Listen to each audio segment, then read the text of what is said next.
Hello, everybody, and welcome to today's webinar, using automation and AI to accelerate Salesforce testing to ultimately ensure the success of your business-critical applications. So before we get into today's conversation, let's just go through a little bit of Zoom housekeeping. I'm sure pretty much everybody is familiar with Zoom now, but everybody's microphones are off. But we do have a chat channel and a Q&A box. So please throw questions into the Q&A box as we go through today's conversation and as we go through the demonstration. We'll kind of review those as we go, and then we'll kind of pick the appropriate ones to cover at the end of the session. But then we'll also follow up individually with individual questions we don't get time to go through. Just a quick audio check. You should see that there's a raise hand button inside of Zoom. If you could just raise your hand to let me know you're able to hear me okay. Okay, a few hands have gone up. Fantastic. Thank you very much. So with that being said, let's kind of get into it, and let's talk about how we can help you guys today. My name is Mark Lambert. I'm the VP of Products at Parasoft, and I'm joined by my colleague, Chris Colosimo, who is the Product Manager for Parasoft's suite of functional test automation technology. And we're going to talk about the Parasoft Salesforce testing solution today, and we're going to talk about how it can streamline your testing process and really enable your business-critical applications. But before we jump into that, it's worthwhile just taking a step back for a moment and discussing why your organization has decided to go forward with developing applications on top of the Salesforce platform, not just using it as a CRM system, but actually delivering functionality to your customers who may be internal, but also are quite probably external and key components of your business go-to-market. The first thing, obviously, it's got the complete ecosystem. You've got Customer 360. You've got all of the components that you need to be able to satisfy your customers' requirements. It has everything from all of your reporting and analytics. Obviously, there's the MuleSoft technology, as well as the Heroku technology as well, which really gives you a complete ecosystem for you to be able to leverage. And the key thing being is you don't have to worry about the technology. So you're able to get going quickly. You don't have to worry about the cloud deployment. This is already in the cloud. You don't have to worry about multi-tenancy, your compliance requirements related to data privacy or Section 508 ADA compliance. You don't have to worry about things like GDPR because there's the framework in place for you to be able to ensure that. Obviously, you've got the data management and the flexible data management with the custom objects, but you've got all of the reporting framework that sits on top of that. There's even AI that's already available for you to be able to do advanced analytics and enable your organization as a whole to take the data that's hidden within your applications and really make critical business decisions. Ultimately, this is all about rapidly delivering innovation to the market, delivering it through a whole variety of different channels. Mobile first is often a channel where organizations are trying to accelerate their delivery to market through the mobile platforms. But if they have to worry about all of the back-end technology, the framework, the infrastructure, often it can really slow you down, making it harder to respond to feedback, making it harder to enable your internal resources, your domain experts to actually have a meaningful impact on the innovations that are released. So this is another thing that Salesforce gives you. It gives you the ability to get going quickly and enabling your domain experts and turning them into citizen developers, leveraging both the low-code and the no-code interfaces that are there available to you. So you're already familiar with this. This is why your organization has chosen to move forward and develop applications on top of the Salesforce platform. But what about testing? Really, testing is not necessarily built into that workflow from the beginning, from that decision-making process. And it has some challenges when we're talking about testing the Salesforce ecosystem, and especially some of the Lightning interface components. So the problem with testing is testing doesn't start as being the most important thing, but it increases in importance as you increase your adoption of Salesforce technology and build more and more functionality, more and more applications, and more teams integrating, and then your business criticality increases. So you might start by just leveraging Salesforce as it is, doing some lightweight customizations of the UI or some of the basic workflows. I may then add additional application frameworks into this. I might actually start bringing data and extending my Salesforce implementation to bring in data from an external system. I'm then going to start probably connecting more systems to Salesforce, having other systems pulling data from Salesforce. I'm going to have multiple applications, and those applications are going to start growing and multiplying.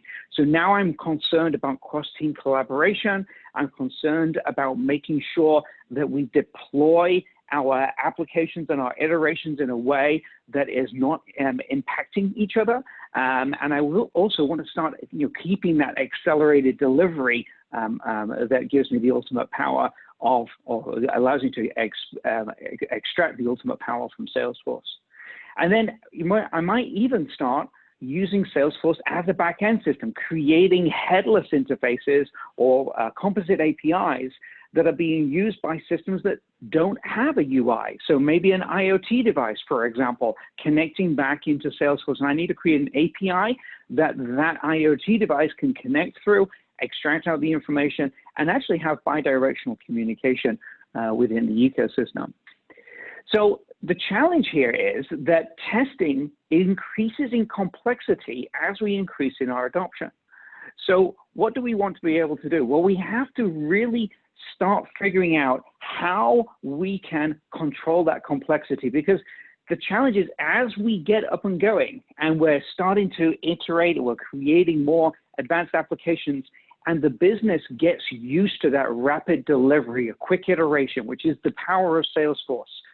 The thing is, my business criticality increases and my forgiveness of failure decreases. So when it's a small pilot project, you're using it internally, you're doing some rapid prototyping, the forgiveness of failure is pretty high. Okay, yeah, we're just starting out. But as you move further and further through your adoption, you're going to see that if the system fails, it has a business critical impact. So what can we do to help mitigate that? And that's what we're going to talk about today. We're going to talk about how we can build quality into your process and how we can introduce testing at different layers of the application so that you can do three things. Firstly, test better. We're going to test better by validating the functional and non-functional requirements of your application. We're also going to test quicker. As you get more and more business criticality and as the applications grow in complexity, you actually need to test more. You need to test more data permutations, you need to test more use cases, but if you're not careful, testing becomes the thing that slows you down. So what you want to be able to do is you want to be able to accelerate your testing practice so you can accelerate your delivery and maintain the velocity that the business has become used to. And then last but not least, we're going to talk about how we can make testing cheaper. Obviously, test environments are a problem across your entire software development organization, and it's equally true within the Salesforce world. You've got systems that are connected to Salesforce, you've got Salesforce connected to other systems. How can we simplify that problem and reduce the costs associated with your test environments, not just the Salesforce environment, but also the external systems that test environment is connected to? So we're going to talk through each of these three today, and then we're going to wrap up and talk about how one of our clients has actually achieved all three of these through the application of PowerSoft's technologies. So first, let's focus on better, how we can validate the functional and non-functional user experience. And for that, I'm going to hand over to Chris. And Chris, you can go ahead and do the hard work now. Thanks, Mark. Can you hear me okay? He can hear you great. All right, wonderful. All right, so let's get started with that validation of the functional and non-functional user experience. And so for that, I'm going to be doing a demo today where I'm going to test some custom implementations that have been done inside of my Salesforce. Specifically, I'm going to be working with the contacts flow. I want to create some UI tests some API tests, and then I want to be able to expand that coverage on the API tests to cover all the different permutations. I don't have any tests right now, so I'm going to be using Parasoft to start from scratch, and I'm going to start right here inside of the browser. We can create tests through recording the interfaces for both UI through Parasoft Selenic and through the APIs using Parasoft SOA test. The Parasoft ecosystem, or the Parasoft recorder, understands Salesforce. It understands how element locators should be best constructed. It understands how to dynamically construct weight conditions. And it also understands the dynamic nature of Salesforce front-end APIs. And so what I'm going to do now is I'm just going to start a recording, and I'm going to do both of those things at once. I'm going to get those UI actions that I will create UI tests from, and those API actions. So let me go ahead and log into my Salesforce system. Go ahead and put my username here, password, log in. Okay, so like I said, today I'm going to be working on an invoice flow.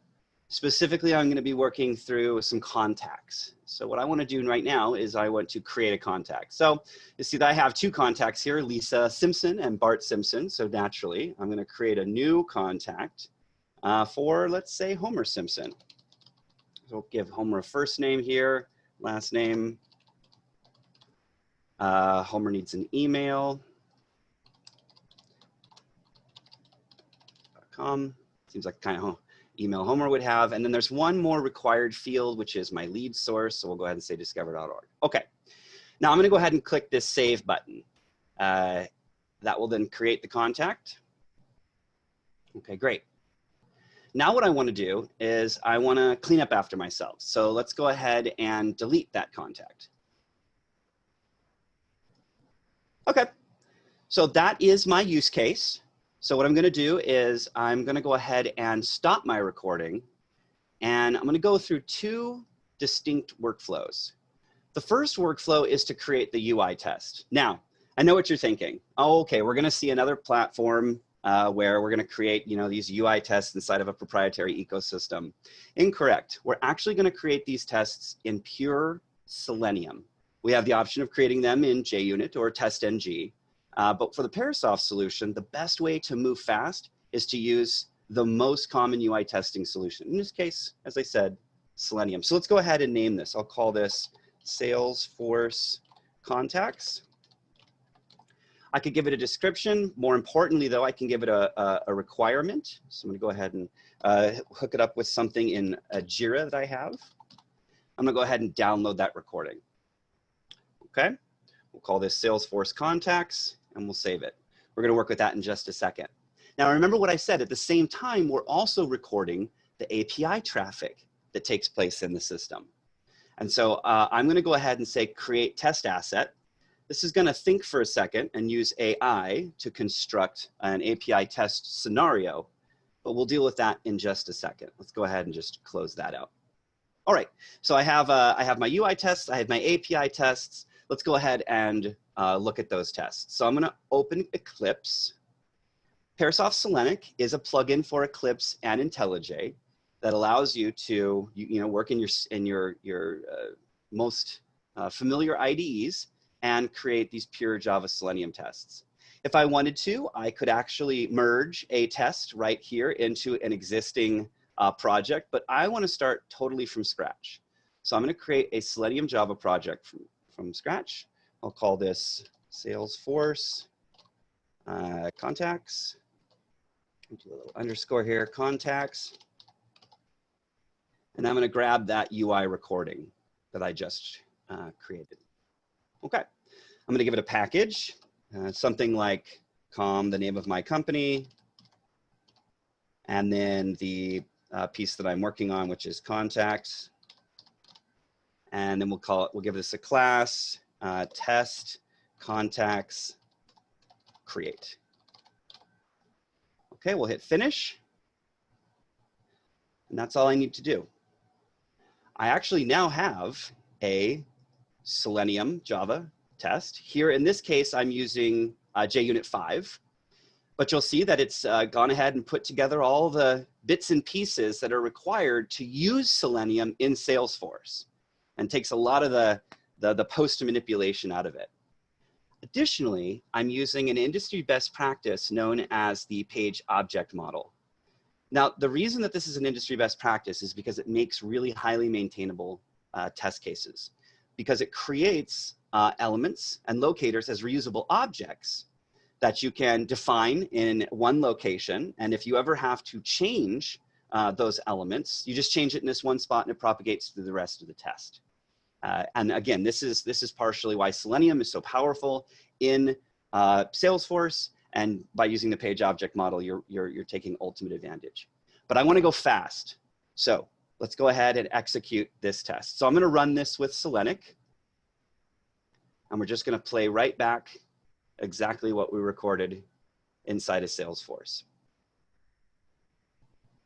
Now, one of the other things that's quite powerful about this is the way that we construct a lot of these original locators and weight conditions. You see, we understand how elements are constructed inside of Salesforce, usually using something dynamic like an ID that changes all the time.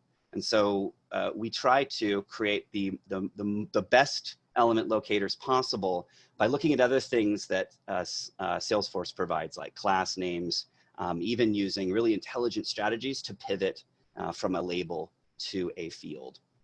Okay, well, that's great. I just ran my test. It passed the first time, which is pretty spectacular. What I want to do now, though, is I want to talk about change, and I want to talk about maintenance. So as I expressed earlier, we have the page object model, which helps us update our tests if they were to change. And that simplifies the change process. But how do we know what's changed and how to quickly update that test?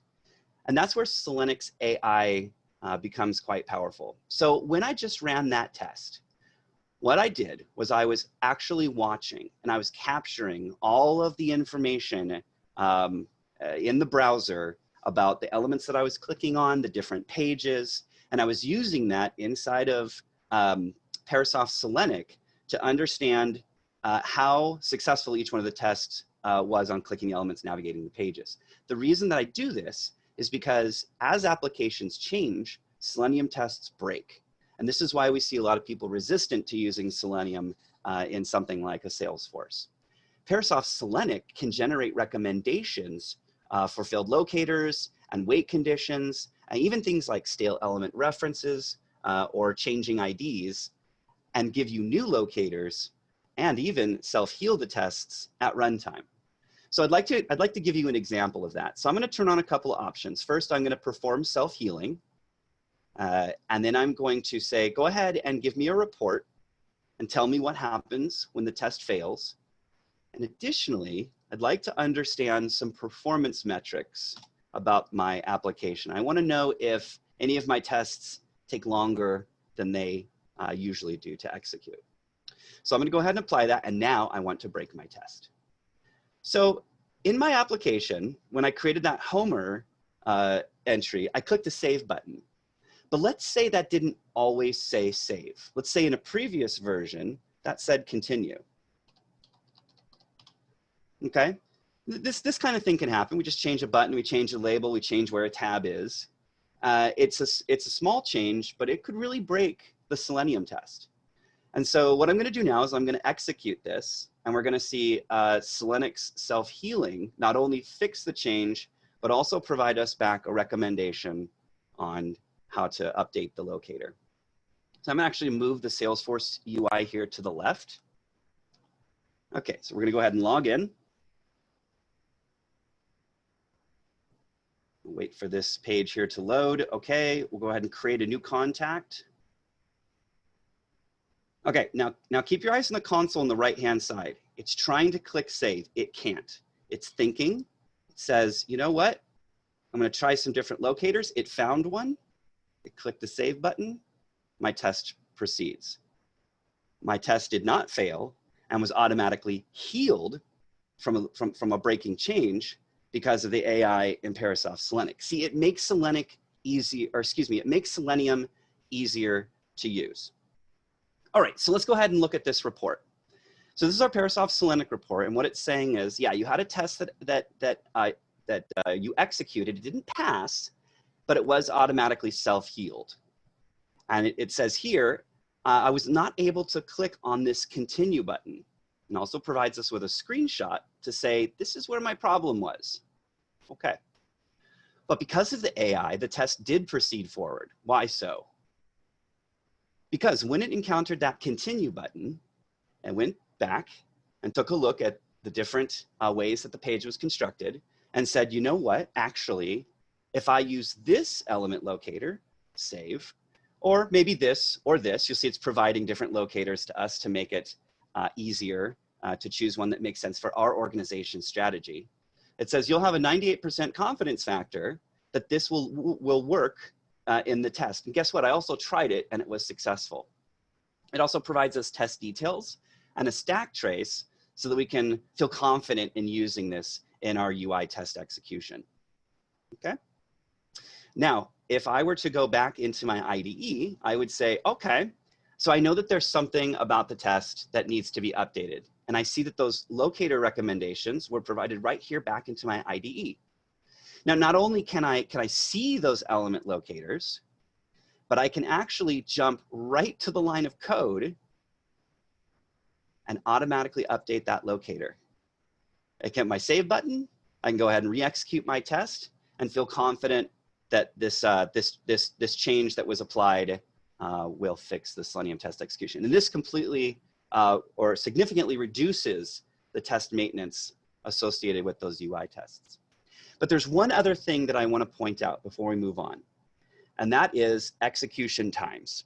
Now, in this case, this test actually failed my execution time threshold. You'll notice here that the test actually collected an average of 30.21 seconds to execute that test, but in this case, it took 35 seconds.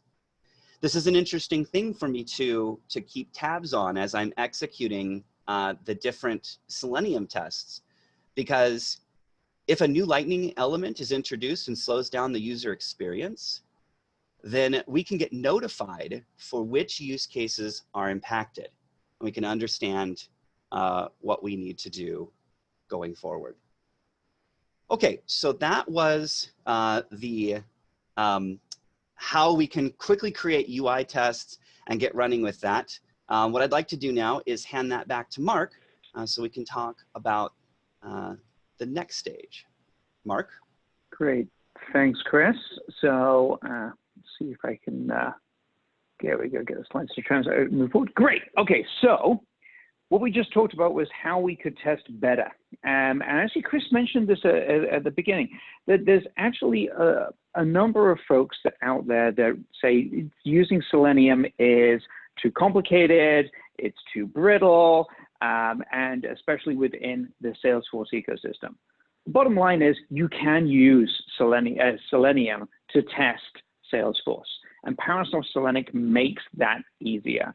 As you saw there, Chris was could very quickly create the test cases, and then through the self-healing, we're able to handle changes in the UI so that as the UI changes, so in our little fictitious example here, the button, we were looking for the continue button, but we still found the save button. By doing that, we're able to eliminate your overhead associated with maintenance, really just turning it into an insignificant activity of importing results and clicking a few buttons to update the tests. The key thing as well is that while the tests are written in Java, we're not talking about building a multi-layered E2E cloud-based application. We're talking about using Java as a scripting language to create your test scripts. And really, as we're moving through that maturity model of adopting our technologies, the barrier for adopting Selenium really is significantly reduced with Selenic. Then the last thing that Chris talked about there was performance benchmarking. Performance benchmarking is critical for Salesforce applications. As you're all aware, as you start to adopt the Lightning experience, those elements are loading dynamically. And you need to understand when changes in the UI are negatively impacting the performance of your specific use cases. Using performance benchmarking, we're able to very quickly identify those, and using the weight condition self-healing within Selenic, avoid those tests from artificially breaking your CI/CD pipeline, and ensuring that you can continue forward with your delivery process. So as we are talking about delivering and accelerating that process and using this to identify the problems earlier, let's talk about now how we can increase our test coverage and actually reduce the amount of time associated with doing the test execution part. So Chris, go ahead and let's go ahead and talk about how we can make testing faster. Excellent. Thanks, Mark. All right. So when we created this UI test, one thing that I pointed out was that we covered that use case, but our performance benchmark was saying, okay, average 30 seconds, this execution took 35 seconds. What I'd like to do actually is I want to keep that. I want to keep that report and put it off to the side because it's going to become important for us in just a second. Because at the same time that I created those API tests, I also created UI tests inside of our API testing solution, Parasoft SOA Test. So here I am, Parasoft SOA Test. And when I created those tests, you saw that little pop-up here in the corner. What it was actually doing was delivering that test over here to my API testing engine. And here it is, Salesforce Contacts. Let's open the box and look at the API tests. Okay, so this, what you're seeing here, is all of the APIs that were called in sequence from the browser to the front-end API. Now, it's not just a sequence of API tests. These were created with AI. And what that means is that when we created the tests, we were looking for dynamic information that was being exchanged between the different steps. Things like FUID tokens, Aura headers, session IDs, so that we could negotiate the authentication and the dynamic data and the IDs that are being populated as you're going through a sequence. And you'll notice that we've created a whole bunch of smart tools, smart header data banks, smart JSON extractors, Aura token extractors. Basically, Parasoft's doing the heavy work to make sure that your API test works the first time as expected. So let's go ahead and just collapse this guy. And I'd like to show you how this would work against the application. So what I'm going to do is I'm going to grab this UI here. I'm going to put it on one side. We'll put SOA test on the other. And let's just go ahead and execute this sequence. We'll go ahead and sorry, I got a bar in my way here. We'll hit play. And so what we should be seeing now is the exact same action that took place in the UI now being executed from the API perspective. You can actually see in the console all the posts, and look, Homer just showed up. Now we'll do some more posts and some more gets, and then we should delete Homer, and then there's our use case, okay? 63 APIs were just called, reproducing the exact use case that we had in the UI with the API, but look at the time. That only took us 19 seconds. Now, that compared to our original 35 seconds, that's a pretty significant reduction to perform the same use case that we're doing from a validation perspective. Now, we could take this even further. You see, when I'm actually interacting with the Salesforce application, a lot of these API calls actually have to do with asynchronous calls that are made from the front end to populate those form IDs. And they're not actually necessary to perform the action that I'm looking for, which is creating the Homer contact.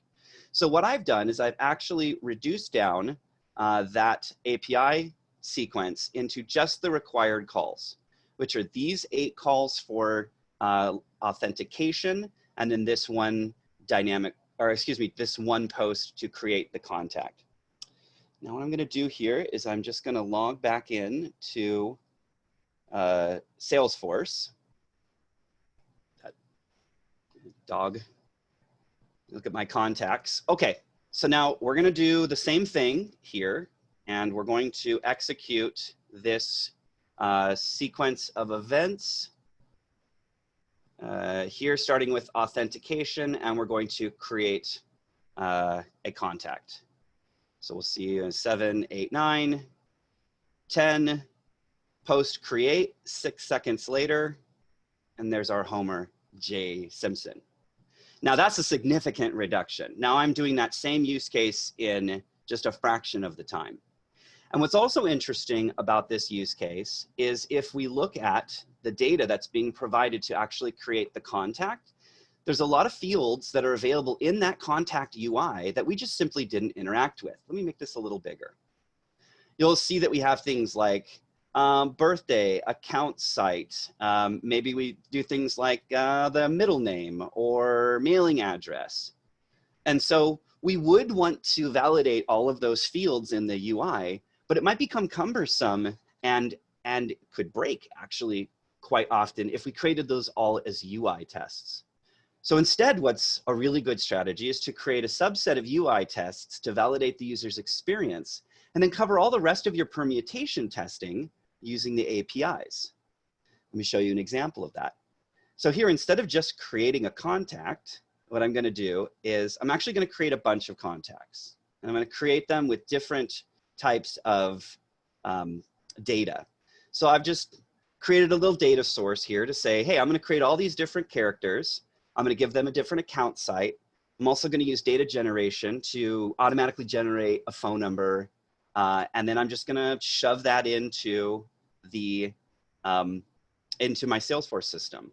So I'm going to go ahead and just shrink up some of this. We'll just assume the authentication has already taken place because we have our token. And now I'm just going to fire this test off. So here we see at the bottom, 1, 2, 3, 4, 5, 6, 7, 8.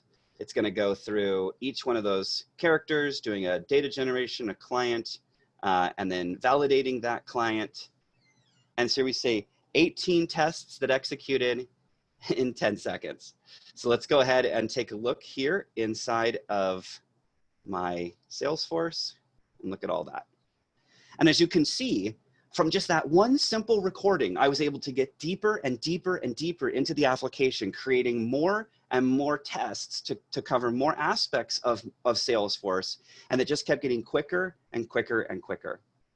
So with that, I'm going to go ahead and hand it back to Mark to talk us through that solution. Mark? Thanks, Chris. So yeah, so what we were just focused on here was how we can accelerate the testing practice, but doing it through the use of API testing. Your UI testing is still a critical component in your testing strategy. You need to validate the functional workflow. You need to validate the non-functional performance characteristics of the UI interaction.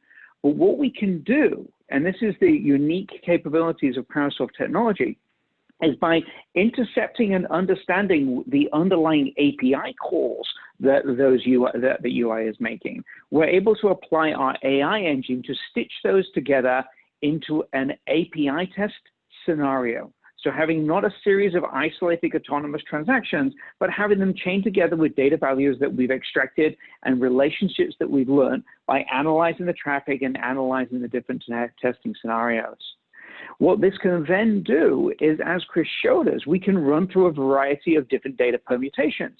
We can pull that data from external data sources, such as Excel files or database queries. We can also generate the data as well, so using like the data generation tool directly there within SOA test. This gives us a highly optimized strategy for running through literally thousands of permutations in a fraction of the time. This also opens us up to be able to do a very efficient performance testing of your customizations within the Salesforce ecosystem and your underlying Apex code that you're deploying out through your sandbox into your production environment. So we've now got the UI handled. We've got a standard open source framework being leveraged that we can scale, that we can deploy, and that we can apply intelligence to, so we're not bogged down by our the brittleness associated with UI testing practices. We've got API testing that allows us to supercharge that now as well. So I'm now doing a lot of testing, but I'm going to run into the next challenge, and that challenge is the challenge of the test environment itself.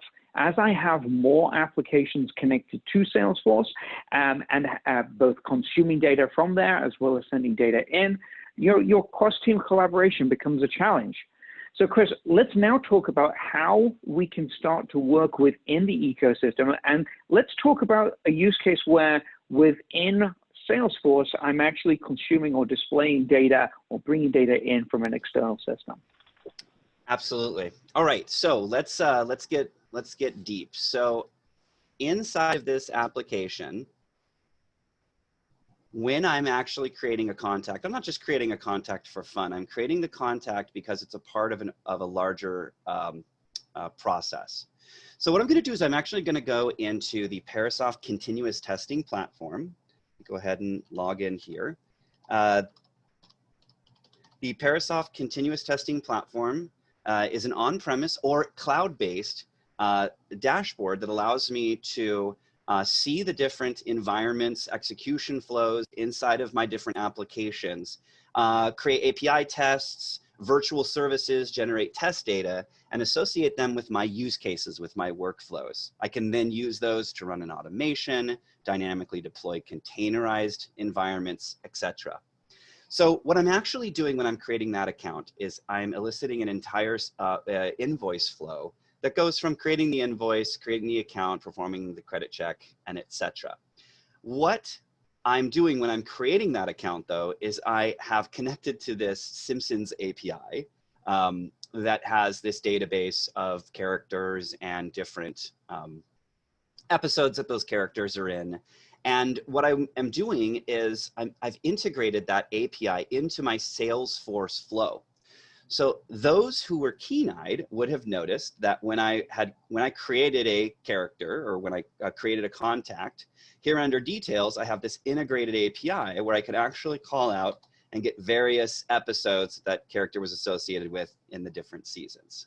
Okay, I'm just having fun here, showing the power of Salesforce and their integrations. So here I see that in the fourth season, there's a whole bunch of episodes, some descriptions, Disney Plus ID and Simpson World ID, which is important for the invoicing for this to make sure that this data gets pushed all the way through the pipeline.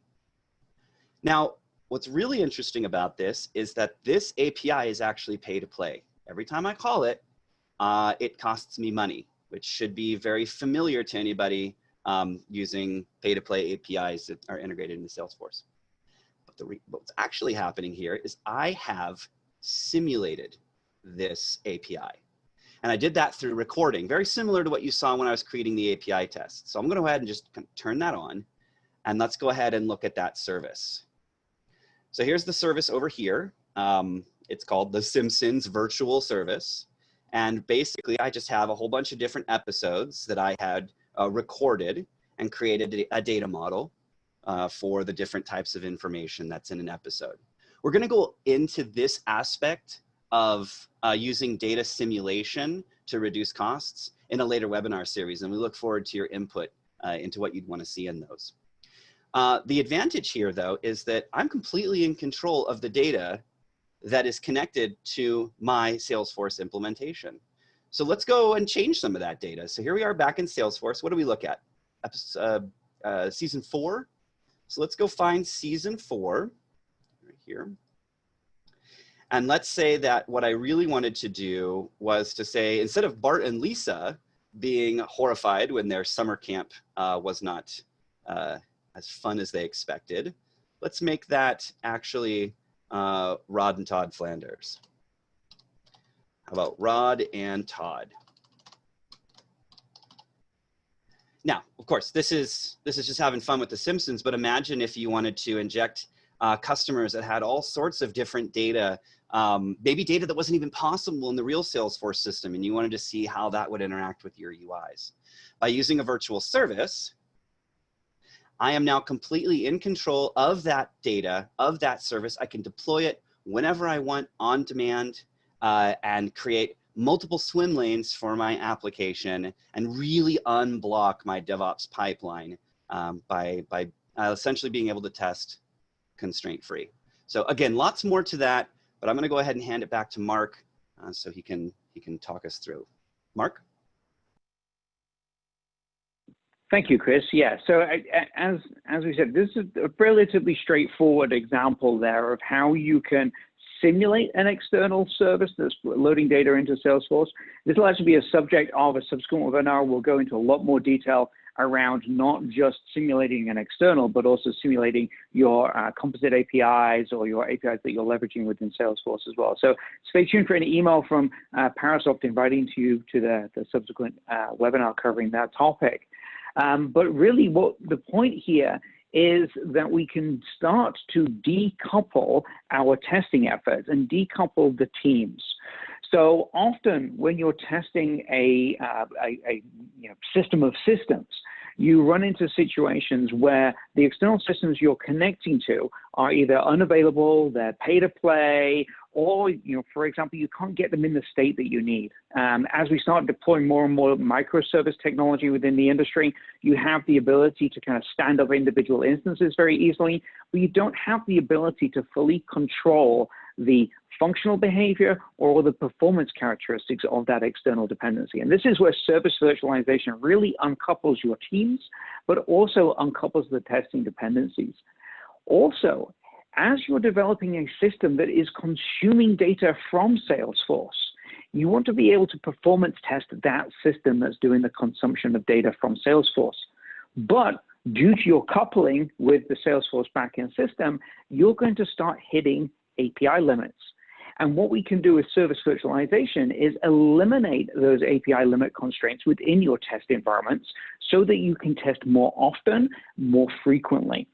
And the key thing here is all around test better, test much more than you could, you test it completely, test faster, and test cheaper, both from the point of view of creation, but also the environment itself. Now, these are the three key areas, but there's something else we need to consider. And we need to consider that we're not just one team working within our org. We have many teams working together on multiple applications, all trying to coordinate activities so that you don't damage the production environment. Here, what we need to do is to provide a centralized view of quality. And this is where Parasoft's solution really shines. We can bring together all of this quality data into a centralized quality dashboard that goes across all of the teams and also correlates that data with your user stories in Jira, for example, to give you context and traceability. Because if you have a test failure, you need to understand what that use case that is impacting, but you also need to understand as the teams are rolling forward and starting to bring their code changes together, you need to ensure that people are, in essence, running clean before they get into the collaboration environment. Now, this kind of is how the Parasoft Salesforce testing solution can help. But let's talk about a specific real-world use case. And we're going to talk about a client of ours that's in the travel and hospitality industry, a major hotel and gaming corporation, and how we were able to enable them with an annual cost savings of around about $1 million per year, and how we were able to make them become better, faster, and cheaper. So as we look at better, the first thing was obviously validating the UI. And how can we help with validating the UI? Well, traditional UI testing solutions from some of the more traditional vendors in the space typically have a lot of problems testing Salesforce elements within the pages, the dynamic nature of the UI, the weight conditions, the locator strategies, the way that the UI layout changes in a reactive design way, testing for mobile versus desktop. Traditional approaches kind of run with are problematic. However, this team was very cautious around adopting Selenium due to the skills of the team and due to the perceived maintainability issues, which actually aren't perceived. If you're just taking raw Selenium and you're using the wrong locator strategies, if you don't have the right ways of handling weight conditions, then you are going to find that your tests have a lot of test maintenance associated with them. With Parasoft, we were actually able to not only help them with that migration to Selenium, but most importantly, we were able to take one of the most complex business critical workflows that they could not create with their existing technology. And within a couple of minutes, we had a test scenario up and running based upon the recorded workflow that Chris showed you today. Secondly, testing faster. The execution of the UI tests, frankly, was taking too long. This was really much the case in the traditional application, but even in Selenic, the UI tests were just not returning back data quick enough for the teams to understand the impact of the changes that they were making. They were having to wait literally overnight to get feedback from the process. It also, the changes in the UI that were happening often required a massive refactoring effort within the test scenario. So what that meant is I do a change into my source control system, I deploy it into my sandbox, then my test automation runs overnight. Then the next day I get a whole bunch of test failures. Now I have to start refactoring my tests. That doesn't take a day. That typically takes several days and was consuming a lot of time from their sprint. And then once I've got it up and running, then I the next changes come along and I'm spending all my time refactoring the test suites. With Parasoft, we were able to achieve full test coverage, or should I say execution of the full test suite to get full test coverage within an hour, meaning that the CI/CD pipeline, the automated workflows, gave them meaningful feedback within an acceptable time period. Now, there are ways of actually optimizing further, so you can actually reduce to even less than an hour. So one of the questions that came through earlier asking about something like that. But the key thing here is you're able to actually get the feedback within the time frame that's appropriate for your team. And then last but not least, and actually probably really, to be fair, this was the first problem that we had with this client and the first problem that we helped them with, which was the data inconsistencies and system availability within their test environment. Because of how the systems were connected together, and because of different teams requiring access to different systems and updating them and changing the data, they were not able to keep their testing on schedule, which ultimately was resulting in releases missing their schedule as well. With Parasoft, we were able to leverage the service virtualization to unblock the pipeline and in essence give the test automation feedback in a reliable and stable way so that they didn't have to start chasing infrastructure issues. They were able to focus on test regressions and getting that feedback in a reliable and effective way so they could ultimately get the ROI associated with their test automation efforts. So hopefully this was an interesting conversation for everybody today. We've got a whole bunch of questions, so I'm going to start going through those in a second. But firstly, if you would like a demonstration of how Parasoft's solution can work within your Salesforce application, please reach out to us here at info@parasoft.com.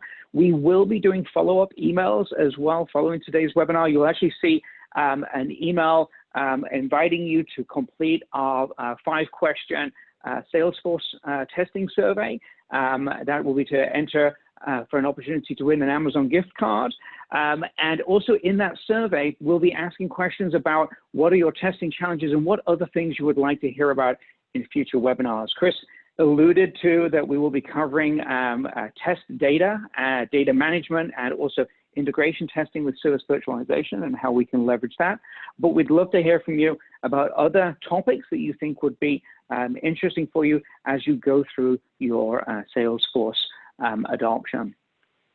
Okay, so with that being said, we've got a nice number of questions here. So I'm actually going to start picking some of them off. If I don't get to your question, then we will be following up over email. So actually, I'm going to just pick one here, Chris, and I'm going to give it to you while I review the other questions as well.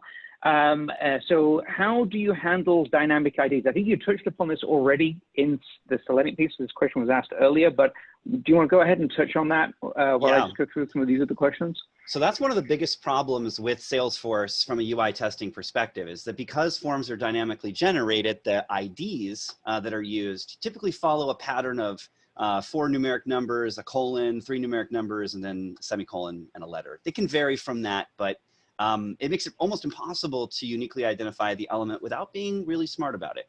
So what Parasoft does is it understands that it's in a Salesforce application, and it uses a whole bunch of different strategies with things that are known to be stable in Salesforce. And from those, it can say, well, even though this has a dynamic ID, I see that maybe it's in this span, and maybe there's some other element pieces that I can look at and join those things together. And that's the way that I can, over time, consistently find that element. And so that's specifically what we've done to enhance the Selenium aspect of it. Is we are adding intelligence to it so that it knows how to do its best job inside of Salesforce. And I should mention, by the way, that Selenium itself works quite well in Salesforce. It's just understanding how to do these smart things. So that's Thanks, Chris. And I'm actually going to throw out a couple of things. There's a few around the Selenium stuff. So I'll actually, one of them is, does Selenium work if the Salesforce implementation is using iframes? The short answer to that question is yes. Yes. Can Selenium be used with customized CI/CD pipeline? Do you want to talk to that one real quick, Chris? Absolutely. So Selenium, everything that I showed you today in a Parasoft Selenium was done in an IDE, but that's just so you can create and do the initial run of your test. What you're actually creating is a test-ng or a JUnit script. Those JUnits or test-ngs can be run as a part of your build process in build systems like Jenkins or GitLab or Microsoft Azure DevOps, whatever you're using, to make things easy from a data loading and generation and environment deployment and API testing execution. We provide plugins to systems like Jenkins and Azure DevOps, as well as a really rich and powerful REST API that allows you to construct those executions, schedule them, run them over time. And then all of the data is fed back into the ecosystem, aggregated together and pushed into the dashboard that Mark showed us, so that we can enable cross-team collaboration, understand changes, and identify which tests are associated to those and their requirements. So yes, it's very DevOps friendly. Yeah, and actually, I'm going to tie in a couple of things to that as well, related to some of the questions. Which so one of them is how do you scale Selenium across multiple servers to reduce overall execution time? And then a parallel question is can I run the test in the cloud? And because, as Chris said, these are standard Selenium scripts. So yes, you can parallelize execution, leveraging Selenium Grid. You can also integrate with things like Source Labs or Browser Stack. And then when it comes to cloud-based deployments, obviously you can use those ecosystems as well as, just a Selenium Grid on top of something like an AWS or an Azure.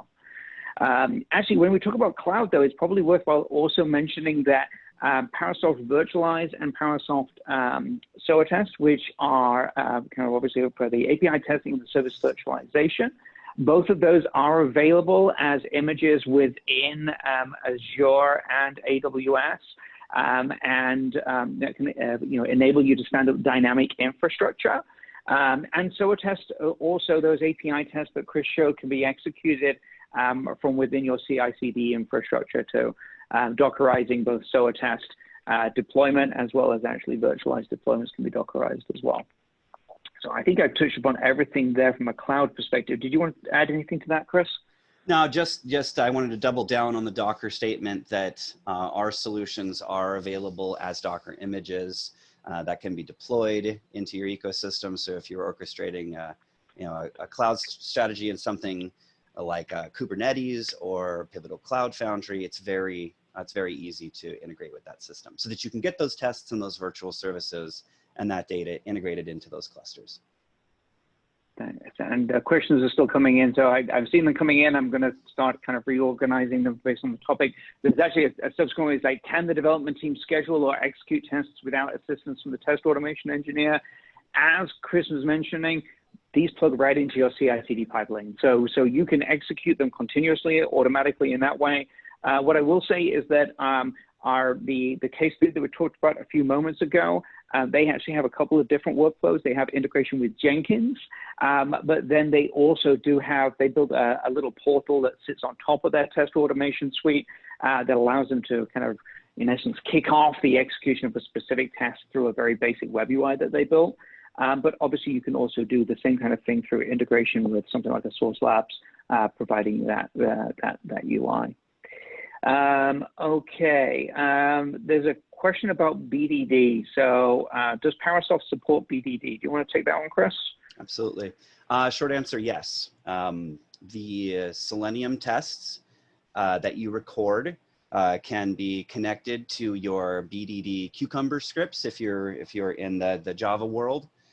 Those code snippets and really it's the page objects can be associated with there's free plugins for Eclipse and IntelliJ for creating your step definitions.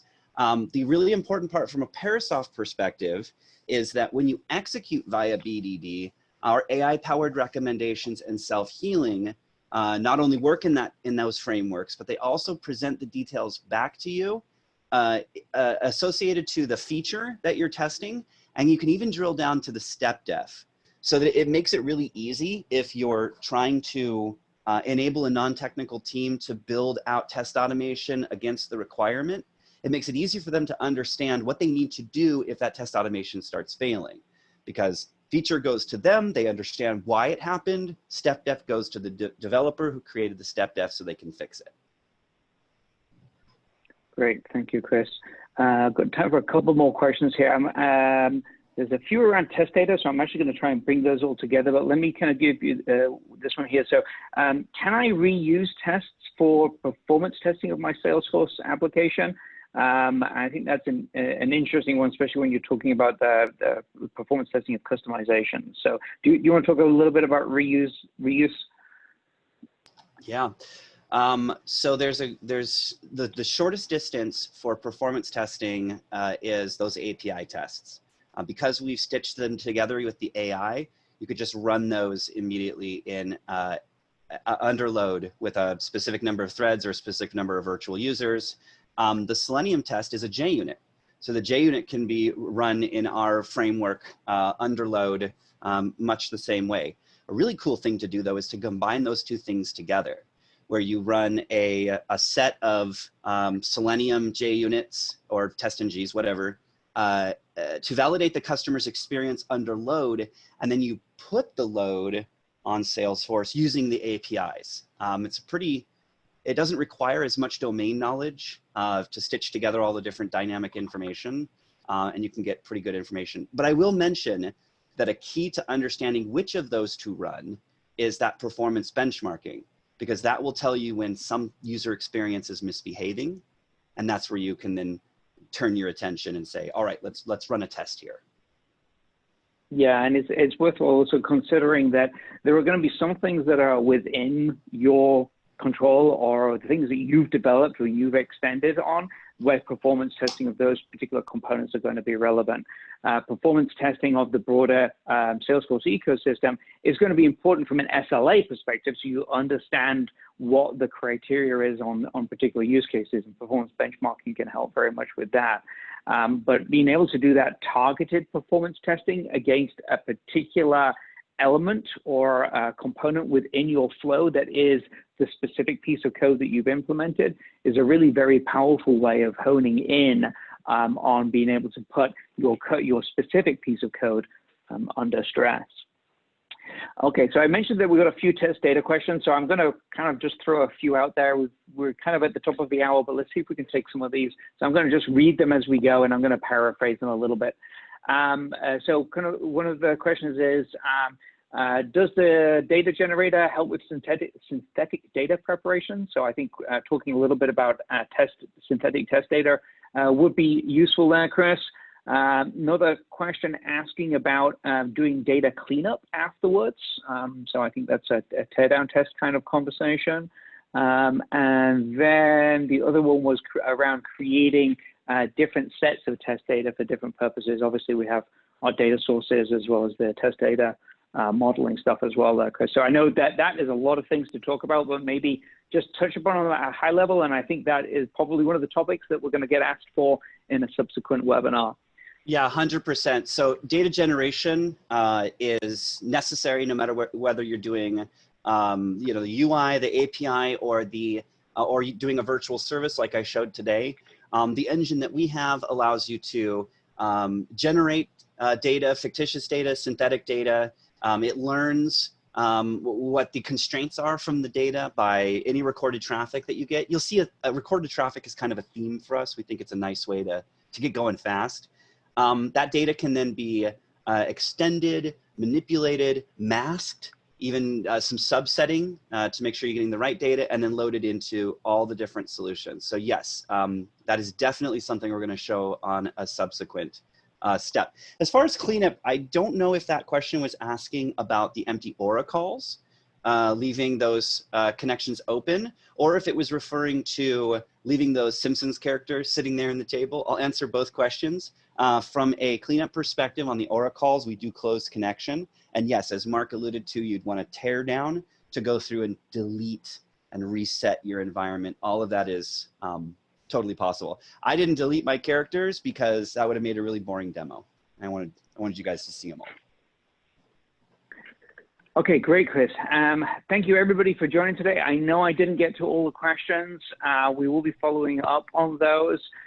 Thank you very much for your time today. Look out for the email. There'll actually be, I know Joy's been posting some links in the chat here. So go ahead and submit the survey. Definitely will be interested in hearing about other topics around testing challenges for Salesforce that you'd like us to go into in more detail. So with that being said, thank you very much, everybody. Have a great day and be safe.